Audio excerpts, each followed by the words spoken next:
So this is part 3 of our look at chapter 7 on processor control. And I wanted to break this section out into its own. We don't have too much more to talk about in chapter 7, but we're going to look at the branch in greater detail and learn how to calculate how much it costs in terms of loss cycles, stalls, and discuss how the effects of a branch can be reduced by predicting its outcome and fetching data from the branch target address before we even know whether or not it will be taken. So, a branch instruction, when taken, loads the processor's program counter with a new non-sequential value. The pipeline has to be refilled with the instructions following the branch target address. So the cost, which is the additional number of clock cycles of executing an operation that causes a non-sequential flow of control, is known as the branch penalty. So in this section, we'll look at instructions that modify the flow of control and ask ourselves, how can we go about reducing or even eliminating the bubble in the RISC pipeline caused when a branch is taken? So we're concerned with ways of reducing that branch penalty. Some of the techniques involve limiting the damage done by a branch, and some techniques attempt to predict the outcome of a branch before it's been executed. But before we really dig into this and look at the branch penalty, it's worth looking at the branch itself. So several types of instructions modify the flow of control.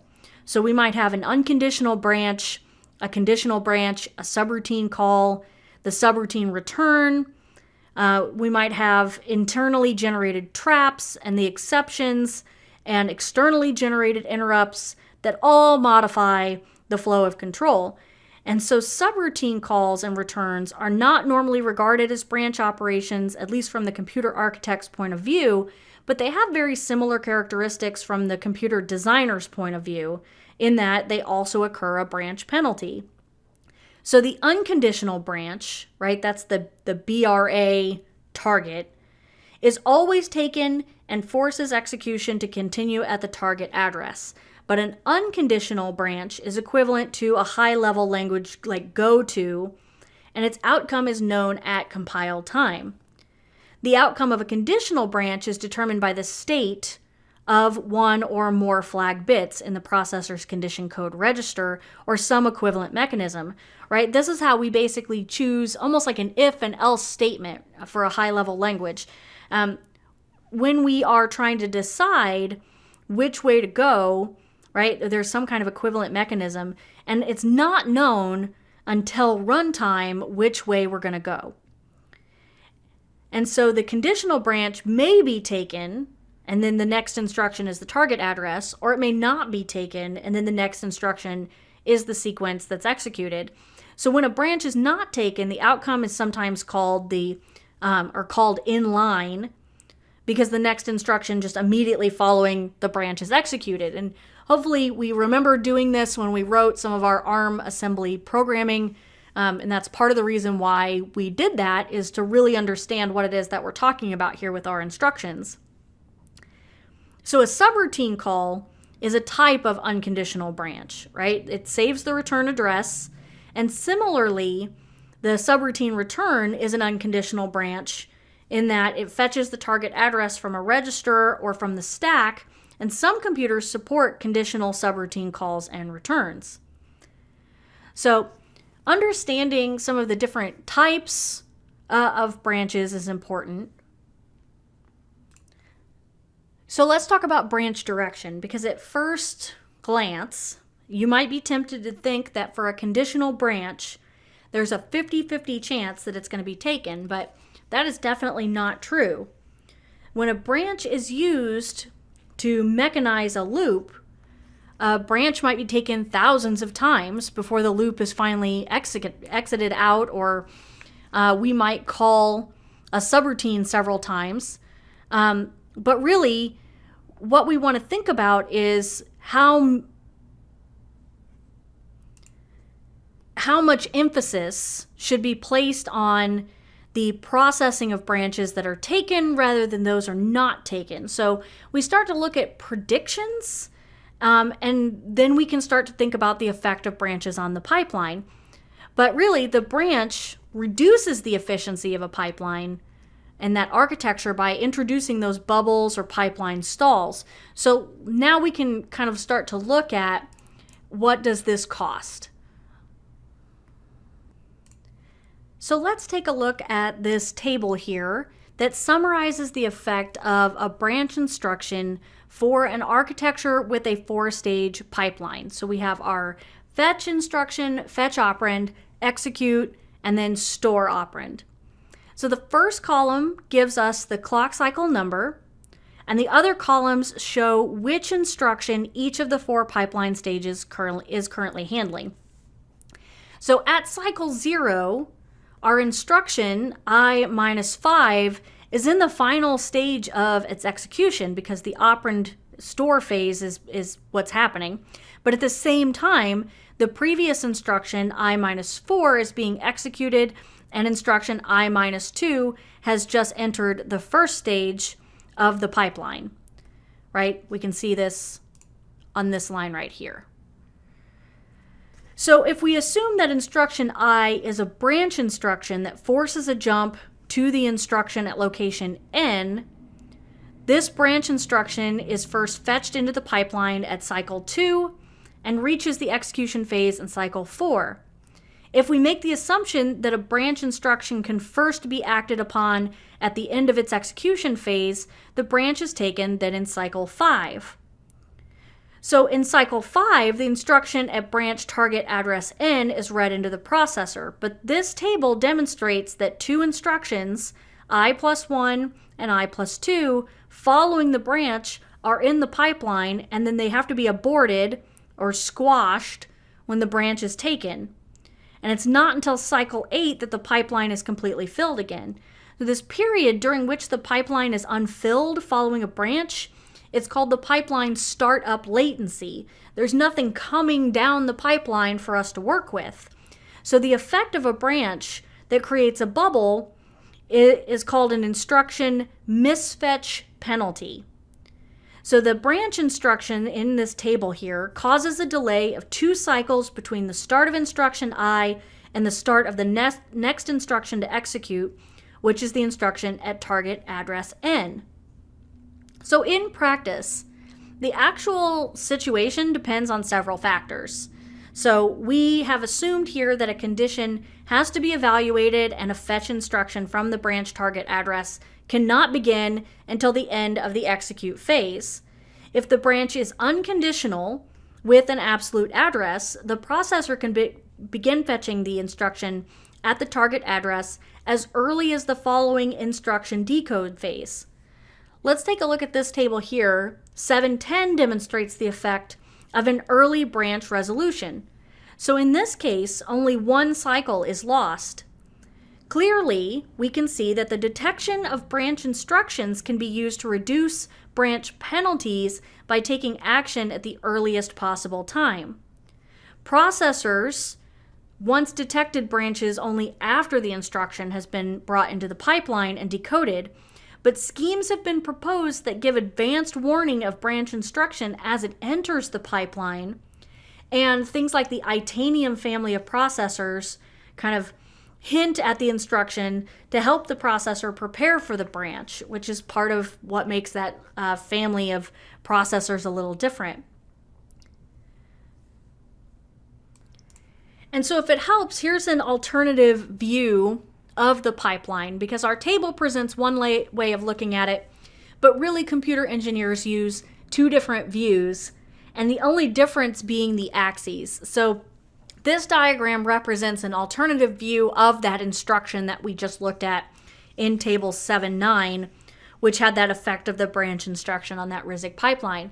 So here we can see that instruction I is a branch that's not resolved until the execution stage, and then we can see down here, right, the instruction N begins its executive in cycle 5, right, and executes there rather than cycle 3, which introduces this 2-cycle stall. So if we're going to reduce the effect of branch instructions on the performance of pipelined processors, then we need a metric, right? We talked about benchmarks, right? Or a figure of merit that helps describe the performance of the system. We cannot know how many branches a given program contains or whether each branch is even going to be taken. So we construct essentially a probabilistic model for the system that takes on a bunch of assumptions. So here are our assumptions that we put into our probability model. Each non-branch instruction is executed in one cycle. That's typical, so we can make a pretty fair assumption here. The probability that a given instruction is a branch, we're going to represent as P to B. And then the probability that a branch instruction will be taken is P to T. And if a branch is taken, then the additional penalty is going to be represented as B cycles. And if a branch is not taken, there's no penalty and only one cycle is required. So since the probability that an instruction is a branch plus the probability that an instruction is not a branch must add up to 1, we can immediately state that the probability that an instruction is not a branch is 1 minus RP to B. So the average number of cycles required by an instruction during the execution of a program is the sum of the cycles taken for non-branch instructions plus the cycles taken by the branch instructions that are taken plus the cycles taken by branch instructions that are not taken. And so this is our representation. Now, if you're like, hello, math, good morning, it's math. Really, this expression is not that complex. In this case, this expression tells us that the number of branch instructions, the probability that a branch is taken, and the penalty per branch instruction all contribute to the cost of a branch. So if we were to replace our PB multiplied by PT by PE, which is the effective probability of the branch, and the average number of cycles per instruction, which right now is given by this right here, and actually put that down into the efficiency of a RISC processor, E, right, which is what we're trying to define, we ultimately end up with this simplified formula. Now, I'm not asking you to compute anything. I simply want you to understand how we measure it and what does this mean. So let's take a look at this figure right here. This illustrates the relationship between the efficiency of a RISC processor and the effective branch probability, which is that P to E, right, for two values of the branch penalty. So we have B equals 2 and B equals 6. Now this graph demonstrates that the pipeline is efficient only if the probability of a branch that is taken is low. When the value of the branch penalty B is high, the efficiency falls off dramatically as P to E increases. So this effect is exactly what you would expect, hopefully, but if we're not following the math, that's okay. If the pipeline is long, right, and B is high, even the occasional branch in the code does a lot of harm. So observations of real code have given values of P in the range of 0.06 to 0.2. And so let's examine some of the ways in which both P to E and B can be reduced and the effect of that branch penalty diminished. So the simplest way of dealing with branches is to do nothing, right? That is, the pipeline is frozen as soon as a branch is detected and then unfrozen when the branch is resolved and instruction fetching continues at the target address. But take a look at our table 711 here that shows the effect of freezing a pipeline on a branch that is not taken and then on a branch that is taken. So this first part, A, right, branch not taken, we have assumed that the branch is detected during the read operand phase in cycle 3, right? And then the pipeline becomes unfrozen when the branch progresses to its execute phase in cycle 2.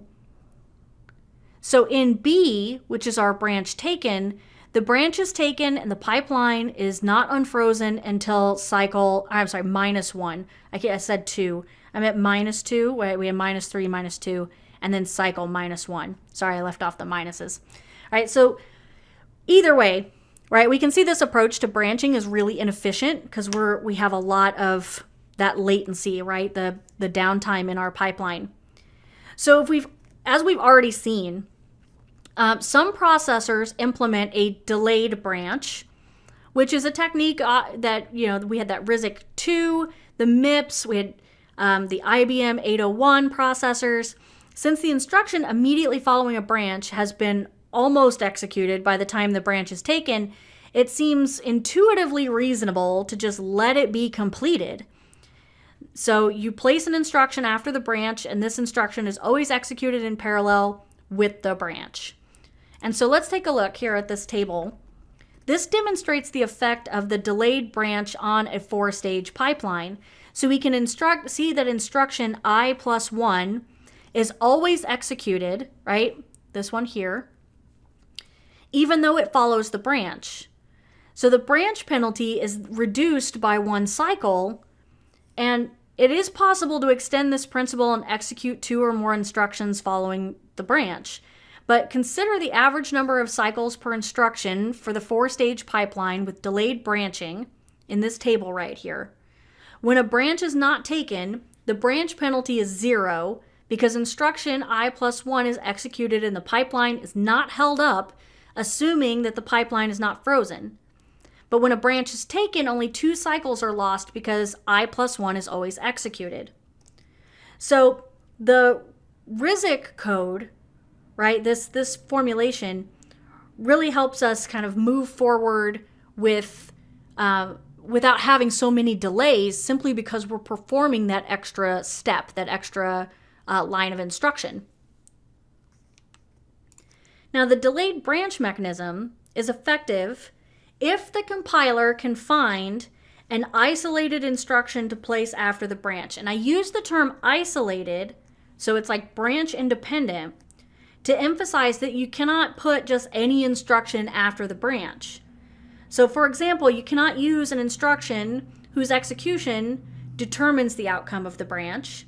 The instruction must not be executed whether or not the branch is taken, and if no instruction is available, the compiler is going to have to insert that NOP to keep the pipeline operating. So a suitable instruction can be placed after the branch if it can be found in approximately 60% of cases. And so, as we said earlier, the delayed branch is less popular today because of the side effects on those superscalar processors, which we're not going to talk about in this course, and on exception handling mechanisms. But let's talk about the HP precision architecture has a 1 instruction delay following a branch. So this HP PA processor branch instruction includes a 1-bit nullification field that determines how an instruction following the branch is to be treated. So when set, the nullification bit allows a branch instruction to conditionally ignore the instruction in the delay slot depending on the branch outcome. Consider the branch at the end of a loop construct, and this branch is normally taken and is only not taken when the loop is executed. So by making the execution of the instruction in the delay slot dependent on whether the branch is taken or not, we can put a loop instruction in the delay slot. So when a branch is taken to the start of the loop instruction is executed. However, when a loop is exited at the end of the loop, this instruction then belongs in the loop and it's not executed. And this figure here demonstrates kind of this effect, right? So the first one, A, here we are, shows the code sequence, and then B illustrates how the delay slot is executed when the branch is taken back to the loop entry point, and then C shows us the branch is not taken and the delay slot is nullified. So this effect of the delayed branch has really been studied, and Right now, so if you read, about this, the, primary researchers report that compiler optimization really allows between 40 and 60% of delay slots to be filled following a conditional branch and 90% of slots to be filled following an unconditional branch. And so the researchers, they're De Rosa and Levy, they use the term basic block size to indicate the average number of instructions between consecutive branch instructions, the ones that are taken. And the average length of a block is able to kind of be a probabilistic determiner about whether an instruction is a branch or not.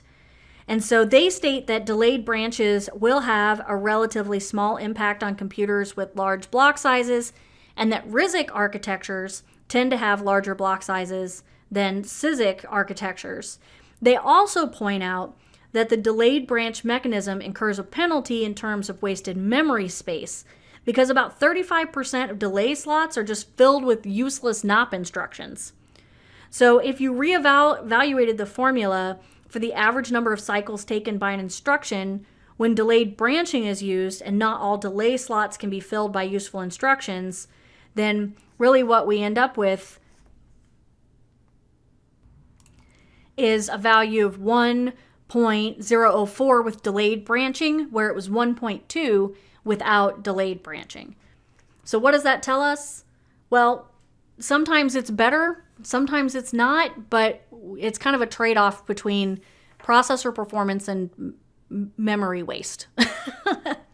Again, not a great solution. So let's talk about branch prediction.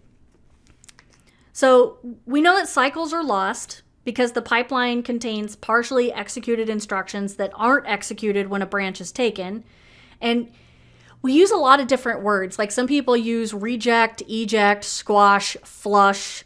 Any kind of word that makes it sound like you're just throwing something away, right, is the process of getting rid of these things from the pipeline. If we knew that a branch instruction was going to be taken before it was executed, we could start filling the pipeline with instructions from that branch target address and kind of get ahead of ourselves in terms of what we were trying to accomplish. So, for example, if we had an instruction, BRAN, that was encountered, the processor can start fetching instructions at that location of N, so N plus 1 and N plus 2, and as soon as the branch instruction is fetched from memory and decoded, we would already be starting to fill our pipeline with useful instructions for that branch. So in this way, the pipeline is always filled with useful instructions, and this prediction mechanism works well with unconditional branches like BRA. Conditional branches pose a problem because if we consider the branch to N on a 0-bit set instruction, like a BEQN, should the processor make the assumption that the branch will not be taken and then fetch the instructions in the sequence? Or should it make the assumption that the branch will be taken and start fetching instructions from the target address? So, as we've kind of already said, conditional branches are required to implement various types of high-level language constructs. These are essentially like our if statements, our else, our switch. So if we wanted to think about this kind of programmatically, we would have to have a method of deciding when to make that assumption, right? Which is essentially what branch prediction is trying to do. So various schemes have been devised in order to reduce the cost of branches by predicting the outcome of the branch. And we're going to look at some of these kind of in high level because, again, prediction math might be over our heads a little bit. So we're just going to talk a little bit about how this works. So hopefully we understand a little bit about probability to where we can talk about this. So if we attempt to predict the behavior of a system with two possible outcomes, because we have a branch taken and a branch not taken, then we have four possibilities, right? The first one is we predict the branch is taken, and that is true. The branch is taken, right? That's a successful outcome. 2, we predict the branch is taken and the branch is not taken, right? So that's an unsuccessful outcome. 3, we predict the branch is not taken and we don't take it. So that's a successful outcome. And 4 is the inverse. Predict the branch is not taken and the branch is taken. So that's an unsuccessful outcome. So we have 2 positives and 2 negatives. So if you apply a cost to each of these outcomes, you can start to kind of speak of the cost or the penalty when referring to branches. And the cost is really the total number of cycles required, and the penalty is the additional number of cycles over the no penalty situation. So there are 2 approaches to implementing branch prediction. So we have static branch prediction and dynamic branch prediction. In static prediction, we assume that a branch is always taken or never taken. And since observations of real code have demonstrated that branches have a greater than 50% chance of being taken, the simplest static branch prediction mechanism is to fetch the next instruction from the branch target address as soon as the branch is detected. A better method of statistically predicting the outcome of the branch is to observe how it behaves in actual code, because some branch instructions are taken more or less frequently. And then we have where if you examine a lot of code, we can determine how branches are used by compilers and then make a branch prediction on the basis of those observations. Dynamic branch prediction techniques operate at runtime. And so they use past behavior of the program to predict its future behavior. So we suppose that the processor maintains a table of branch instructions that contains information about the likely behavior of each branch, and each time a branch is executed, the outcome, whether it's taken or not taken, is used to update the corresponding entry in the table. The processor uses the table to determine whether to take the next instruction from the branch target address or from the next address in the sequence. So when we talk about this type of prediction, right, I don't want to get into the math. I don't want to really dig into this too deeply. So really, this is where I want to end with Chapter 7. If you like prediction math and you want to learn more about some of these things about dynamic branch prediction and some of the probabilistic models that are used, by all means, check it out because it actually is pretty cool. But this is going to be the end of Chapter 7 for us. Hopefully at this point, you have kind of a firm idea of what we're doing inside of the processor. And it kind of hopefully feels like everything that we've been learning up to this point has kind of led us here, right? We had to understand how things really worked inside the computer at the binary level, to then understand how things really worked at the assembly level, to then talk about ISAs, to then talk about how microprocessors really work on the inside, to then get to this point where we can talk about how instructions are actually executed. So up to this chapter, we've been concerned with that instruction architecture, and we've really paid little attention to how processors operate or are organized internally. I know we talked about it a little bit, but now we've really looked at what happens inside of the silicon when the program is executed. So we began by kind of describing the arrangement of registers and buses and functional units in the processor that are used to implement a digital computer. And now much of this chapter has really been devoted to the organizational features, talking about kind of what we learned about performance, right? That in pipelining, hopefully we understand how if we took this approach of a factory, right? Again, I keep using that analogy because I think it's pretty accessible, where we can't just take our one thing that we're trying to produce and wait until it goes through every step in the manufacturing process to then start the next one. But we talked a little bit about, there's downsides to pipelining. We have a lot of issues that we have to try to resolve. And again, it goes back to, we don't have any better ideas right now. And then branching, it's important to understand kind of, not from necessarily a programming standpoint, because I know from in the past when I've had this conversation with students and they say, oh my gosh, should I stop using like if and else statements and switch statements and stuff in my higher level languages because branches are so inefficient and I'm getting all these execution penalties. No. I mean, that's not logical at all. We really need to write our code in the logical way that we need to write our code, but we need to understand these concepts of the branch penalty and how we need to overcome them because we need it from a systems design standpoint, right? Some processors work one way, some work another, and we're just simply trying to understand how that operation happens. And so don't feel bad. Write your code how you need to write your code with the logical operators and branches that you need to write. So again, this has been the end of Chapter 7. Thank you for joining me, and I'll see you next time.